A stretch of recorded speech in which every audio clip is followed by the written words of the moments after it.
고난을 좋아하는 사람이 어디 있겠습니까마는 성경은 그럼에도 불구하고 고난을 아주 긍정적으로 말을 합니다. 오늘 본문의 대표적인 것인데 13절에 보면 고난을 즐거워하라 그렇게 하고 있고 14절에는 고난을 당하는 사람은 복 있는 사람이다 그렇게 말씀합니다. 또 12절에서는 고난 당하는 것을 이상하게 여기지 말라, 즉 왜 내가 예수를 잘 믿고 있는데 고난이 있냐 이렇게 생각하지 말라 그렇게 말합니다. 또 16절에서는 고난 당하는 것을 절대 부끄러운 일로 여기지 말라 또 그렇게 말씀을 하고 있습니다. 굉장히 긍정적으로 말을 합니다. 즐거워하라, 복 있는 사람이다, 부끄러운 일 아니다, 이상한 일 아니다, 당연한 일이다 그러면서 고난을 아주 긍정적으로 이렇게 표현하고 있는 것을 볼 수 있습니다. 여러분, 성경이 왜 고난을 긍정적으로 말할까? 거기에는 이유가 있습니다. 오늘 본문이 그 이유를 말씀하고 있습니다. 그것은 첫째로 고난은 기회가 되기 때문이라고 했습니다. 여러분 12절과 13절 말씀 보니까 사랑하는 자들아 너희를 연단하려고 오는 불시험을 이상한 일 당하는 것 같이 이상히 여기지 말고 오히려 너희가 그리스도의 고난에 참여하는 것으로 즐거워하라. 왜? 이는 왜냐하면 여기 이유가 나옵니다. 그의 영광을 나타내실 때에 너희로 즐거워하고 기뻐하게 하려 합니다. 그의 영광을 나타내실 때, 이게 언제냐? 여러분, 이것은 주님이 재림하시는 그때 이렇게 해석을 해도 되고, 또 주님께서 고난을 끝내시고 영광을 나타내실 때 그렇게 해석을 해도 됩니다. 다시 말하면 고난이 끝날 때가 있다는 겁니다.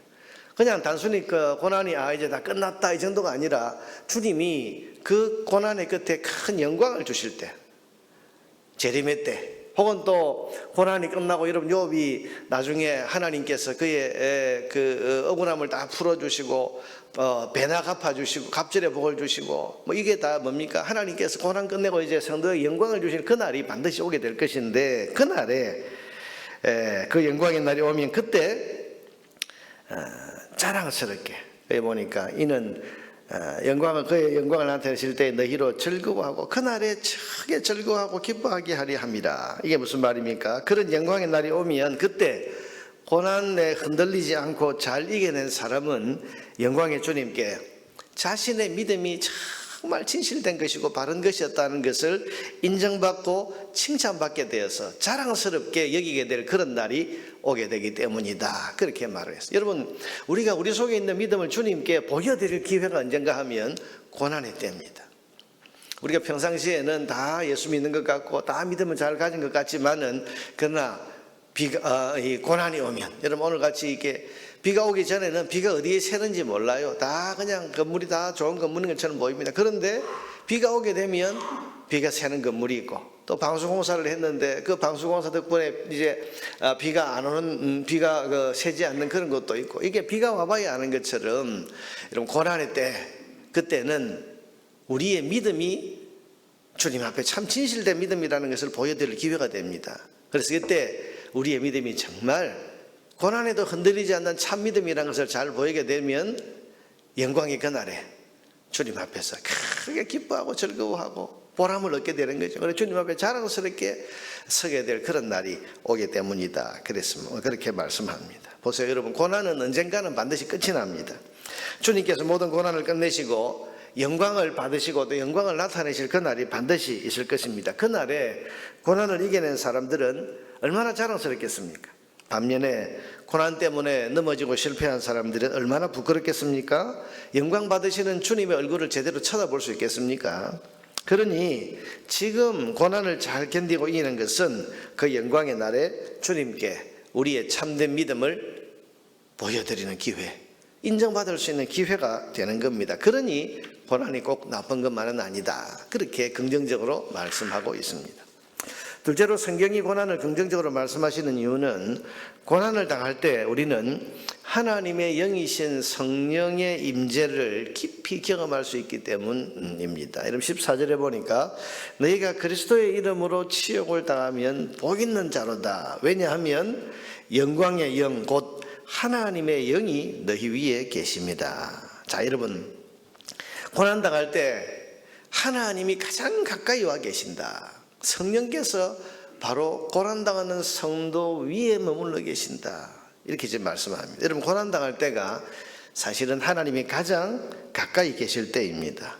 고난당하는 우리를 돌보시고 지키시고 힘주시기 위해서 하나님이신 성령께서 가장 가까이에 임재해 계시기 때문입니다. 그래서 우리가 하나님의 은혜를 가장 깊이 만나는 때가 언젠가? 고난당하는 때이고, 기도 응답을 가장 확실하게 경험할 때가 언젠가? 고난 중에 기도할 때입니다. 여러분, 우리 성도에게 살아계신 하나님, 야, 하나님 정말 살아계시는구나, 하나님 정말 내 곁에 계시는구나, 하나님 정말 나를 사랑하시는구나, 이걸 우리가 경험하게 되는 때가 얼마나 복이 있는 때입니까? 그래서 오늘 성경은 고난당할 때가 바로 성령께서, 하나님의 여기서 성령께서 너희에게 가장 가까이 계시는 그런 것을 경험할 때이기 때문에 고난을 당하는 자는 복이 있다, 복이 있는 때다, 복이 있는 사람이다, 그렇게 말하는 겁니다. 여러분, 고난 중에 있을 때 주님께서 가장 우리 곁에, 여러분 곁에 가까이 와 계시다는 사실을 믿으시기를 바랍니다. 우리가 이 믿음을 가져야 됩니다. 지금 이 어려울 때, 이 힘들 때, 내가 지금 이렇게 고통스러울 때, 이 억울할 때 주님 어디 계시냐? 믿음이 없는 사람은 주님 어디 계십니까? 내가 이 고난을 당하는데, 내가 이 억울한 일을 당하는데 주님 도대체 어디 계십니까? 하고 주님을 부인하거나 원망하는 그런 사람도 있습니다만은, 그러나 믿음을 가진 사람은, 또 성경의 진리를 붙드는 사람은 고난당하는 이때 주님은 가장 가까이 와 계신다. 어려울 때, 내가 가장 억울한 이때 주님은 가장 내 가까이 와 계신다.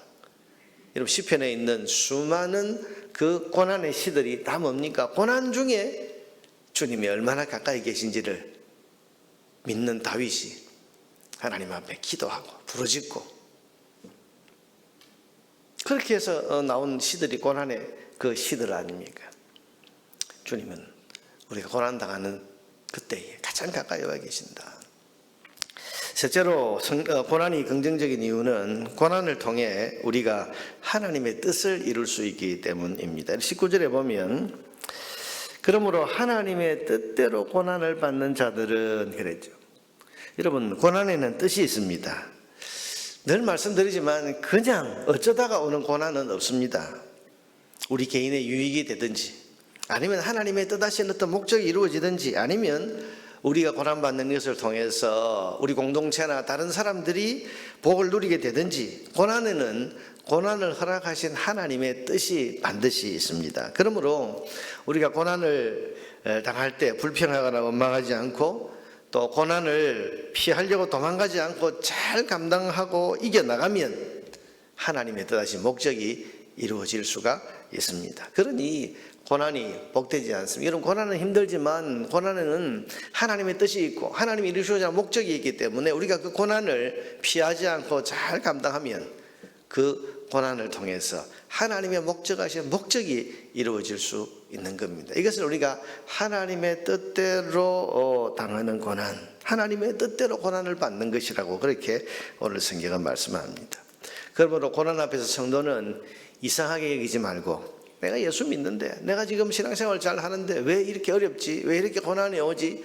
이상하게 여기지 말고, 부끄러워하거나 도망가지 말고, 고난당하는 사람이 부끄러워하는 사람들이 있습니다. 여러분, 우리가 성도가 믿음 생활 하다 보면 고난은 반드시 오게 되어 있습니다. 근데 고난당할 때 이걸 부끄러워서 자꾸 감추고, 남들 앞에 아이고 내가 참 예수 믿는 내가 지금 이런 어려움을 겪는 걸 이거 부끄러워서 그런 게 아니란 말이에요. 고난당할 때는 부끄러워하지 말라. 왜?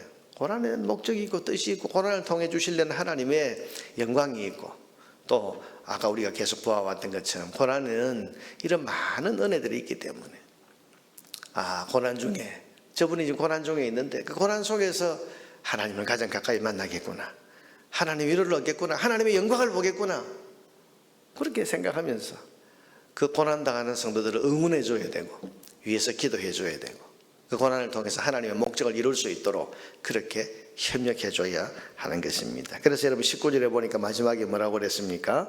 그러므로 하나님의 뜻대로 고난을 받는 자들은 또한 선을 행하는 가운데에 그 영혼을 미쁘신 창조주께 의탁할지어다. 하나님 앞에 자기 영혼, 하나님 제가 이 고난을 이길 수 있도록 제 영혼을 지켜주십시오. 이 고난을 이겨서 하나님의 목적을 이룰 수 있도록, 그래서 고난이 주는 그 유익과 복을 누릴 수 있도록 이 고난을 끝까지 잘 견디고 승리할 수 있도록 도와주십시오. 그렇게 창조주 하나님께 의탁할지어다. 사랑하는 여러분, 고난당하는 사람은 그러므로 오늘의 이 말씀의 교훈을 마음에 깊이 새겨야 됩니다.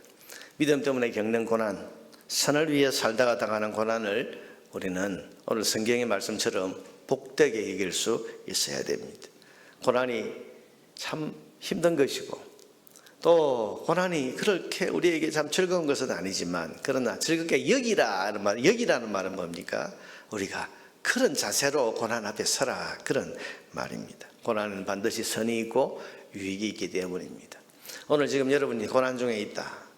내가 지금 겪는 이것이 참 원치 아니하는 그런 어려움들이다. 그 어려움 속에서 오늘 이 새벽에도 하나님 앞에 나온 분들이 있다면 오늘 이 말씀이 여러분에게 주시는 하나님의 음성으로 듣고 이 고난을 통해서 하나님 주시는 은혜를 누리고 이 고난 속에서 내 믿음을 하나님 앞에 인정받고 보여드릴 그런 기회라고 생각하면서 이 고난에 지지 않도록 오늘 창조주 하나님께 영혼을 의탁하라, 이 말씀을 기억하면서 이 고난을 통해 하나님 주시는 은혜와 뜻과 목적을 이룰 수 있도록 하나님 도와주십시오. 저 영혼을 돌봐주십시오.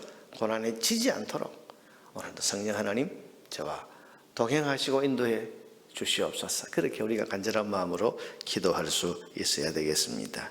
오늘 이 믿음과 오늘 말씀의 이 진리의 교훈을 가지고 고난을 통해서 큰 은혜와 복을 누리는 저와 여러분 되기를 주님의 이름으로 축원합니다.